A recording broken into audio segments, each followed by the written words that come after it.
Yo, what's up, guys? So, you might have heard of the new clash between Barbie and Oppenheimer.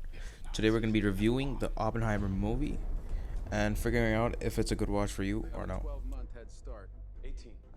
So, the main thing is the clash. First of all, let's figure that out. So, the movie had a lot of chances of making 200 million, but got overshadowed a bit by Barbie. So, it's 100 million less. It's like around at 70 million mark at the first day. Uh, so I was trying to get tickets for the weekend, but I couldn't. All shows were booked in 70 so I had to go on a weekday. Still, the show was fully packed. So let's talk about the movie now. So, firstly, this is directed by one of Hollywood's high-class directors, Mr. Christopher Nolan. If you guys know him, it's a biography of the scientist Mr. Oppenheimer. It's very well portrayed and factually presented with the history. In my opinion, there could have been more entertainment factors added to engage the audience more. The film is about 3 hours long in length, so it makes it very, very slow. Half the audience was asleep in my theater, I'm not even lying. They were on their phone or on sleep or whatever. I was also bored at some of the parts, but the beauty of the movie is that it doesn't uh, make it seem that there are any unnecessary scenes added in the movie. It seems just right because all the scenes are needed for the movie to actually work out. So that's a good thing. The acting performances are all excellent, mainly by Cillian Murphy. He has done a very good role. He has appeared in Mr. Nolan's previous hits in smaller roles like Inception, if you guys remember, and I'm pretty sure he's appeared as a cameo in The Dark Knight.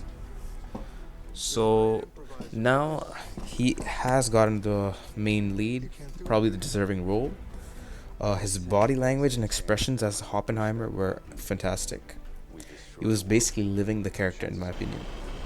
Following other big names too, like RDJ, Robert Downey Jr., with a good performance as an antagonist.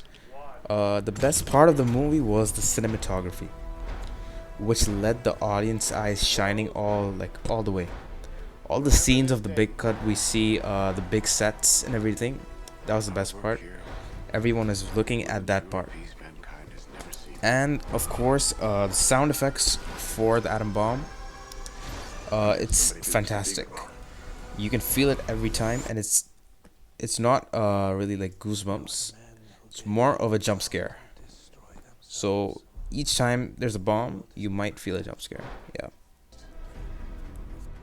Another main thing about this movie is it's shot with no VFX or CGI. Everything is realistic. That really shows in the movie when the atom bomb is released. Really shows. There's also a little twist at the end that we actually didn't expect. It's like a cameo of one of historic. It's a cameo of one of the most historic people, Mr. Albert Einstein. He's in the movie. Yes, you might have seen in the trailer. There is a twist at the end which I won't reveal, but that really shocks the whole entire theater up. You will see in the theater. That's happening, isn't it?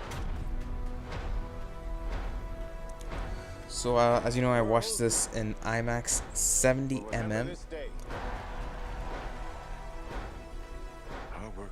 The whole theater was booked, as I mentioned. The whole theater was booked on a weekday. I don't know how. I don't know how that's possible, but yeah. And the whole audience in my theater didn't say a word for the whole movie. Even though, like, I don't even understand how, but they didn't.